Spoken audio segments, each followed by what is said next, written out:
So today we're going to look at harp glisses and how to do them in Dorico. This isn't exactly a film scoring technique. It's more of a general Dorico how-to. So we're not working in our film template, but you can apply all of this stuff to your film music if you like. And heaven knows there's a lot of harp glissing in film scoring. So I've made a little worksheet here and I'm going to talk through some of these gliss techniques and then we're going to enter them. Okay, so first things first, harp glisses can be very simple.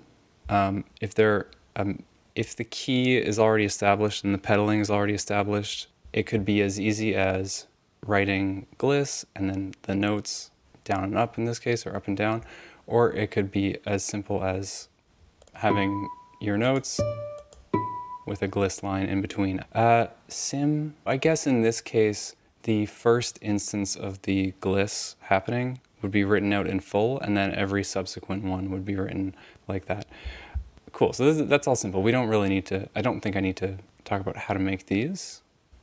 Let's see, I could. So this is going D down, sorry, D, I'm a bass player, from B down to D and then back up. So we'll do that here. Let's see. So here's a Dorico thing, tuplets. We'll do it here. I'm going to go into note input mode, and I know I'm going to do eighth notes. So I hit 5, and then I could enter my first note, or I could just start doing the tuplet right now by hitting semicolon. And then what am I doing? I'm doing 5 eighth notes. So with tuplets and Dorico, you kind of have to do a little bit of math, which sometimes is a little confusing. So you have the note value that you are currently on that determines what you're entering in the tuplet thing here. So we want 5 eighths notes where there would normally be 4. So it's 5:4. Great. And then we're typing in B. And then if I keep going, will it type? Yes, okay, cool. Great, so that's easy peasy. But now, onto the more, oh yeah, right. Okay, and then if you had another bar of this, rather than typing it out in full, you would just type the top note, the bottom note, and then, well, that would be it. What did I do? Yeah, that's it. So I would go like this. I just have half notes. I go B, and then B again. And then here, ornaments, gliss, tab, over here, ornaments, that's Shift O for ornaments, gliss, there you go. And I'm gonna just get rid of this for a sec.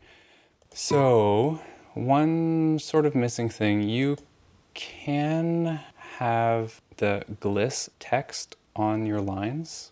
If I pull up the bottom panel here, it's actually on by default, but I do something else. So you can do this. I mean, I don't think you would want it both times. That looks a little silly. What I do is I've made a playing technique, like a custom playing technique. So that's Shift P, and I start typing in, and I've made my own called gliss text. I think it looks good. I'm kind of mimicking how Elaine Gould does it in her book, Praise Be Her Name.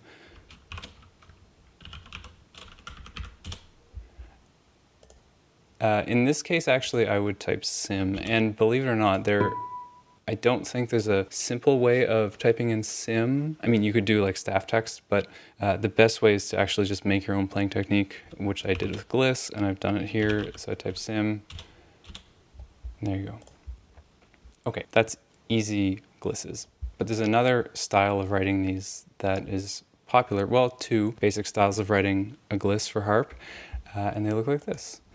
So basically you have your initial note, you've got your gliss, and then your terminal note, you know, your last note, and then you write out all of they're basically string tunings, or like pedalings. So you write every note in between. Not every note in between, but the first octave of notes. So in this case, it's very clear. It's C, and we're glissing up to a C. So that's 2 octaves. And then in between, we write in little cue-sized notes with no stems. We have D, E, F, G, A, B. So that's just a C major gliss. If it was minor, we could click this. We could make that E flat, and that, right? So what we're actually wanting to talk about now is how do we enter this stuff? Because this is not normal. As of Dorico 3 point, whatever this is, 3.1, pretty straightforward, but it is sort of a workaround, about as much as it is in Sibelius, where you need to use a plugin. So I'm going to show you how to do this. So it's C to C, and we'll do E minor, C minor. So first things first.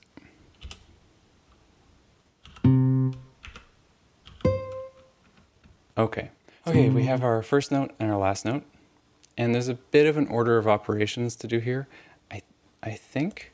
So I'm going to select these and add that gliss line, which I'll do over here with the mouse. I find coming from Sibelius, you would think it would be in the lines panel, which actually, I mean, you could do. Let me rephrase that. Which actually you could do. There we go. Okay, but we don't want to do that.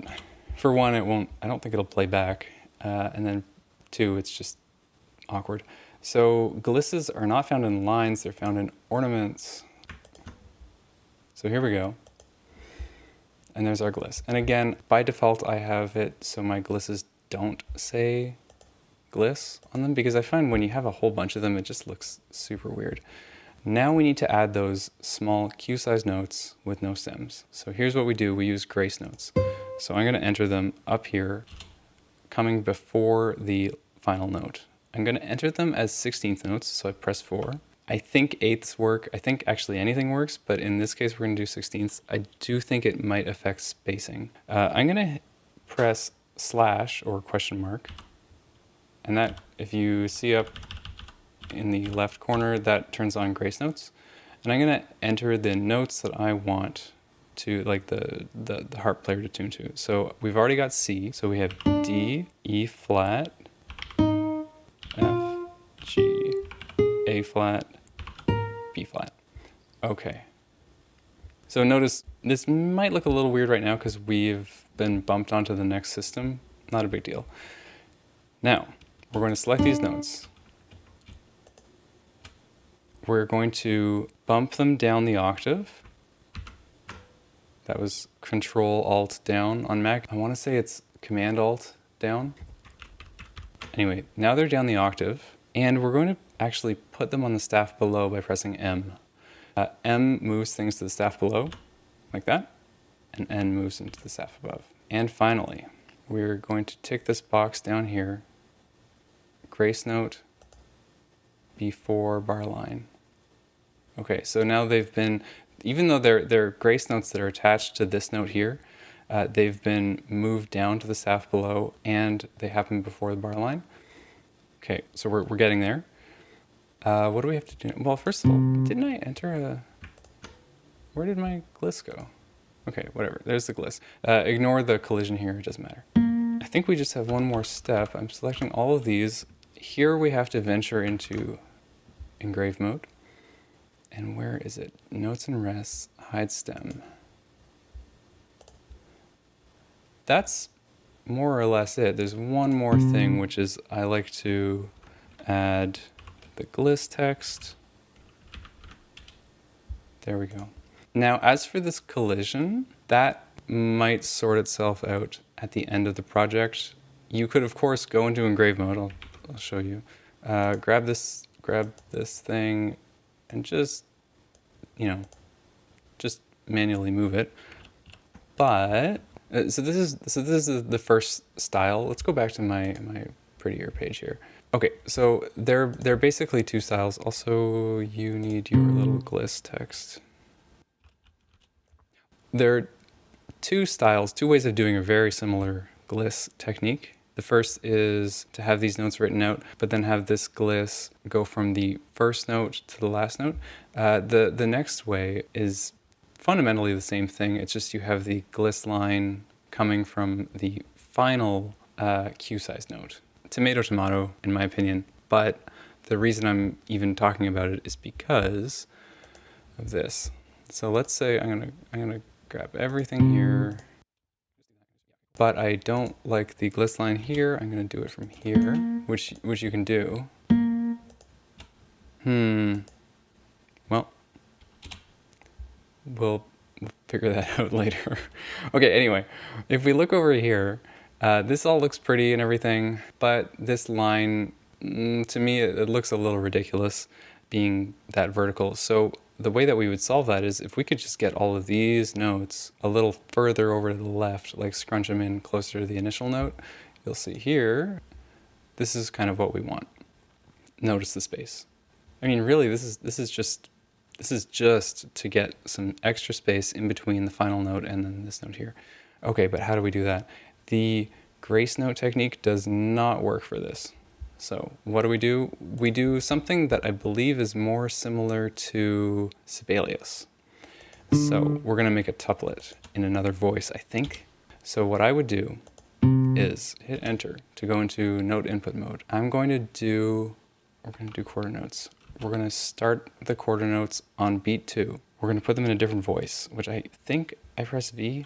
Yeah, notice at the caret here, this is the default voice. When I press V, it flips and I'm gonna be in a new voice. So I'm in a new voice, and now I need 7 quarter notes, and I need them to fit into the remaining 3 beats of this bar. So I'm gonna hit,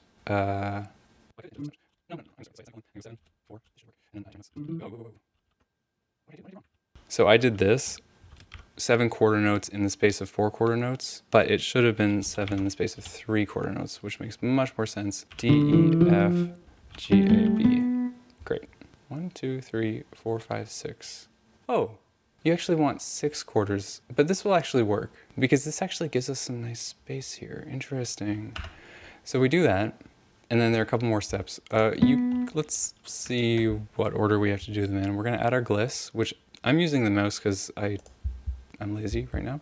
Then we click these notes. We go down here to this panel, click scale, grace. So now they're significantly smaller. Then we could keep this selection. Go to engrave mode. Okay. Can I just do this? Yeah. Okay, so I've made that selection. I'm gonna hide the stems. So we're getting there now. Go back here. So I select this bar, edit, remove rests. Again, getting there. And then here, I don't know if there's like a simpler way to hide a tuplet, but the way that I do is I basically remove the number and remove the bracket, because Dorico allows you to either, let's say, remove the bracket, so you're just left with the tuplet number, or you could remove the number, so you're just left with the tuplet bracket. In this case, we don't want either, so we do that. And there you have it. We're gonna just add a harp pedaling here. And there we go. So those are the two. Oh, and we need our little gliss text, which is totally optional. You could have the gliss on the gliss line, as I've said over and over again. But I'm doing the Elliot Gould behind bars thing. So there you go. So this is 2 ways to do the harp gliss thing. By the way, notice these notes are red now. Why? Well, because Dorico automatically takes account of your harp pedaling, so it actually will pay attention to whether or not you need to do a new harp pedaling. And you can add a harp pedaling diagram manually or do it automatically. What I'm going to do here is I'm going to select the passage. I'm going to go up to right. You could, of course, make a shortcut for this. And go down to calculate harp pedals. Now this sometimes will show up in the middle of the grand staff, and you don't necessarily want it there. We click. Okay, now in this case it's given us a partial harp pedaling. If this is the top of the song, you would add a complete harp pedaling. But you know what's I think is nicer, although this is totally based on the preference of the harpist. We're going to go down here, harp pedals, appearance, diagram. Now this gives you your full harp pedal diagram, which I like. At the okay, one more thing. This right now is attached to the top staff and it's going below it. So it kind of clashes with the gliss thing. I could hit F to put it above. I'm not sure that these diagrams are supposed to go above the staff. I feel like it wants to go below. So either way, if it's above, that's fine. I'm not a harpist, so I don't know. What I would do is I would cut it, which is Command X on Mac and Control X on PC. And then I would paste it down on the bottom. And again, it defaults to being between the staves, so I just hit F to flip it, and I think that looks nice. And if you are wondering what this is your the 3 pedals on the left and the 4 pedals on the right, and it's telling us that this is our, well actually I also have to say the mnemonic device thing. So it's did Columbus bring, so there's your B flat, so the pedal's up enough, so that's E, B flat, E flat, food going, G, to America. So we've got B flat, E flat, A flat. Either way, you can change this diagram just by doing this, right?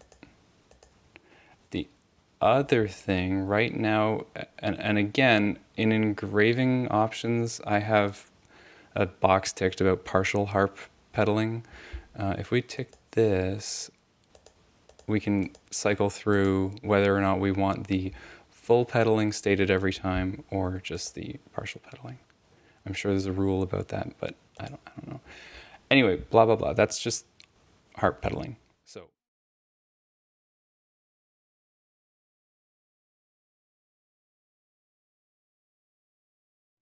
And I believe both of these are pretty resistant to engraving changes. Let me see if that's actually true. So what I mean by that is, sure, this works if you've got a whole note and a whole note and it starts and ends on beat 1, right?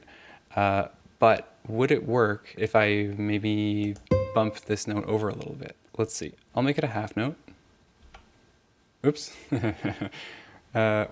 What software is 5 half note? It's Sibelius, you know. Okay, half note. And then I'm gonna just move it over. So let's see, hopefully everything kind of sticks. Okay, and yeah, right, so this is pleasantly surprising. Just do that. So one thing that I was worried about with the grace note trick, because these guys down here are quote unquote grace notes before the bar line, I was worried that they would stick to this note after it moved, because it doesn't really make a lot of sense for these to be quote unquote before the bar line when the note that they're on is on beat 2. But here we are.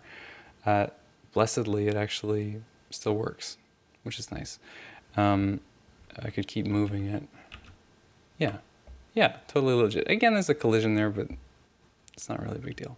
Now, I wonder, though, what would happen if I wanted to move this onto the next beat?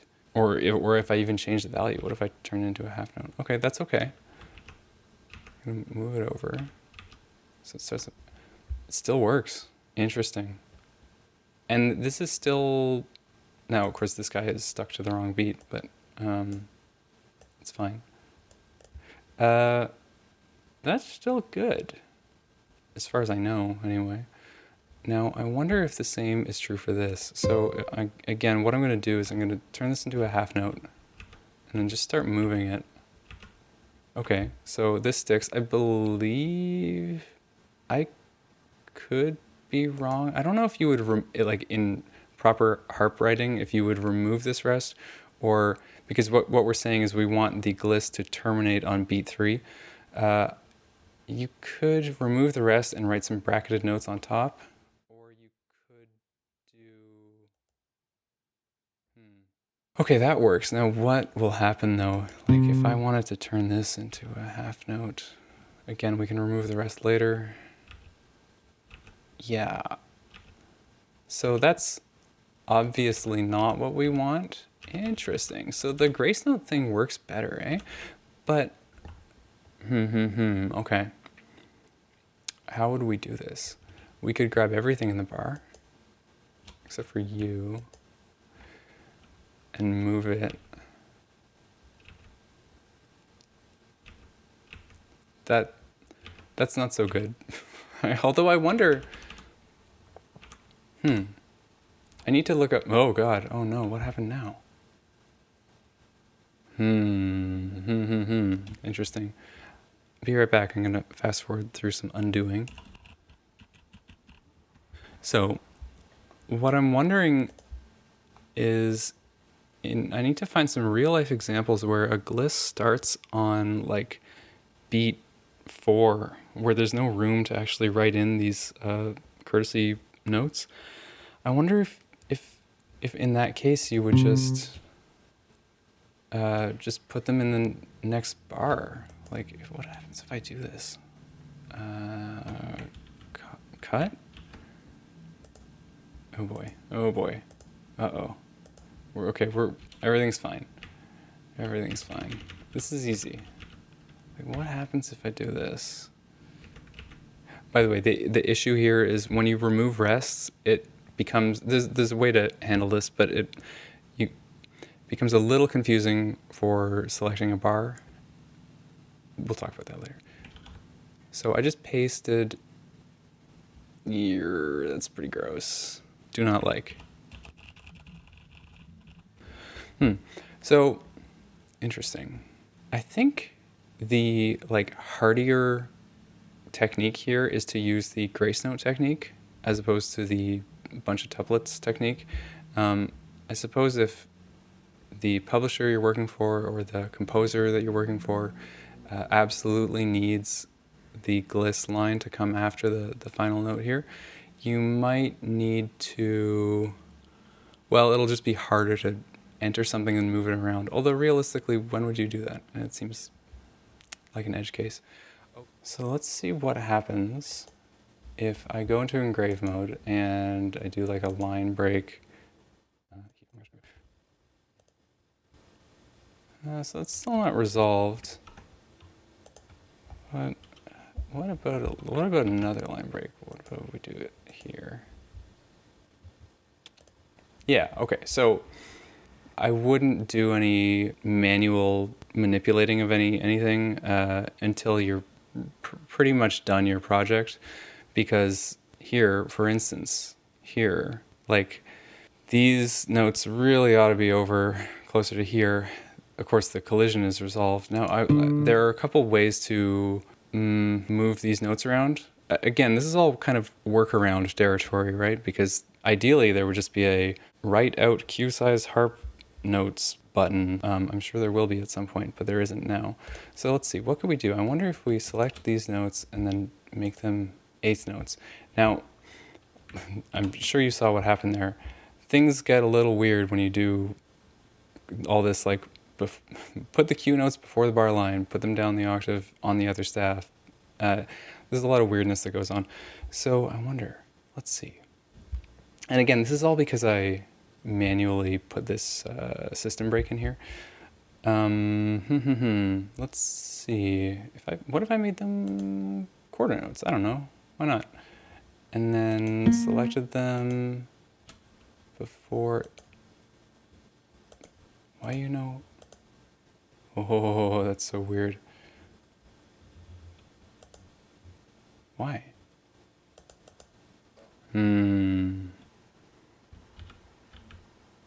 What about now? Oh, that's so weird. Okay. So I have done a lot of experimentation with trying to make these harp glisses in Dorico that both look pretty but also stand up to engraving changes.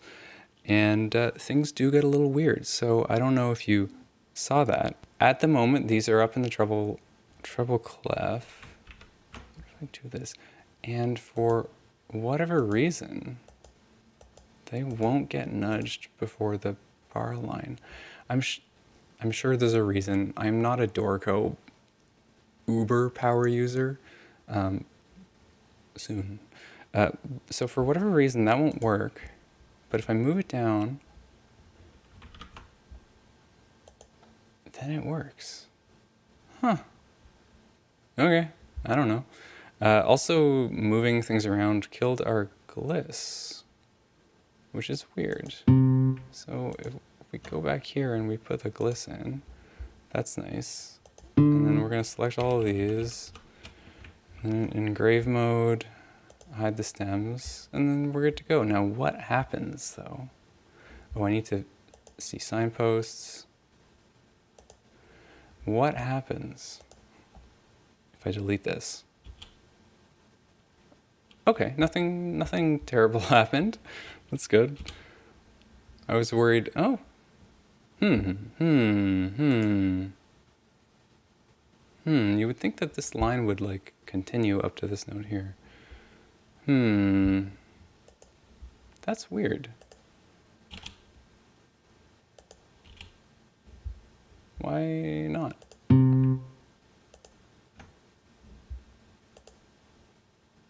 Maybe that's not a thing. I thought that was a thing. Whatever.